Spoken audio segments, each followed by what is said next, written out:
Dans cette vidéo, nous allons voir comment représenter une droite lorsqu'elle est caractérisée par une équation cartésienne.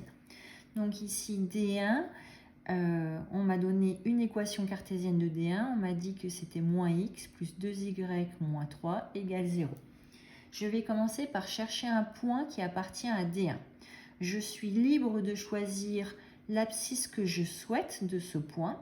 Il me faudra alors calculer son ordonnée pour que les coordonnées du point vérifient bien l'équation D1, où je suis libre de choisir l'ordonnée que je souhaite. En revanche, il me faudra calculer son abscisse pour que ces coordonnées vérifient l'équation cartésienne qui m'a été proposée.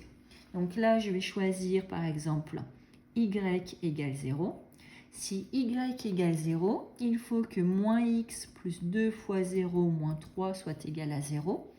Autrement dit que moins x moins 3 soit égal à 0, à savoir que moins x soit égal à 3, et donc que x soit égal à moins 3.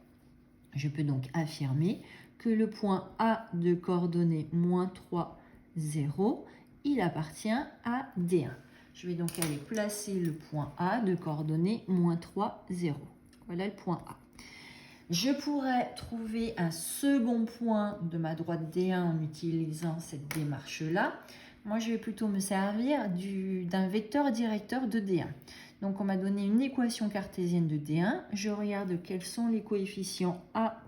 Ici, A vaut moins 1, B vaut 2 et C est égal à moins 3. Or, grâce aux coefficients A et B, je suis capable de trouver un vecteur directeur U1 de ma droite. U1 de coordonnées moins B, c'est-à-dire ici moins 2. A, c'est-à-dire moins 1, est un vecteur directeur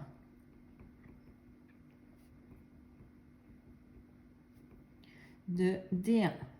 Je vais donc dessiner le représentant de U1 qui a pour origine A.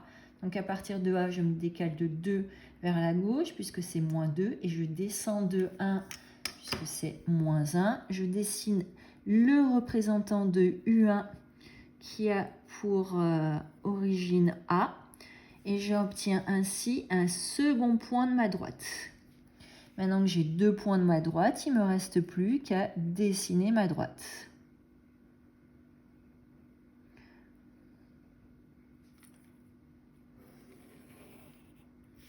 Donc là, on a notre droite D1. On va procéder de même pour obtenir notre droite D2. Donc on m'a donné là encore l'équation cartésienne de D2.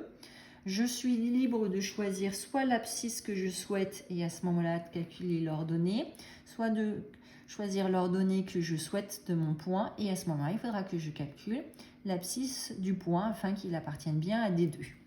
Là, je décide de choisir x égale 0. Si x égale 0, il faut que moins 4 fois 0 plus y moins 1 soit égal à 0. Autrement dit que y moins 1 soit égal à 0, c'est-à-dire que y soit égal à 1.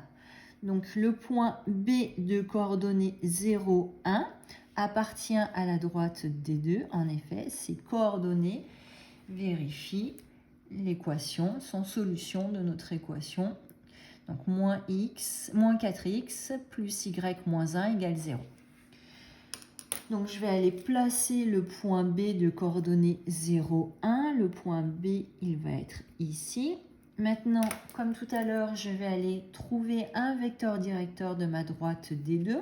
Donc ici, A vaut moins 4, B vaut 1, C vaut moins 1. Un vecteur directeur de cette droite va être U indice 2. De coordonnées moins B, c'est-à-dire moins 1, A, c'est-à-dire moins 4. Donc U indice 2 est un vecteur directeur de ma droite D2. Je vais donc dessiner le représentant du vecteur U indice 2 d'origine B. Donc je me décale de 1 vers la droite, je descends de 4 unités. J'obtiens ainsi un second point de ma droite.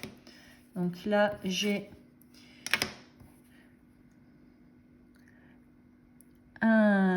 le représentant de mon vecteur U2 ici qui a pour origine B. Donc j'ai obtenu un second point de ma droite. Maintenant que j'ai 2 points de ma droite, il ne me reste plus qu'à représenter ma droite, à tracer ma droite.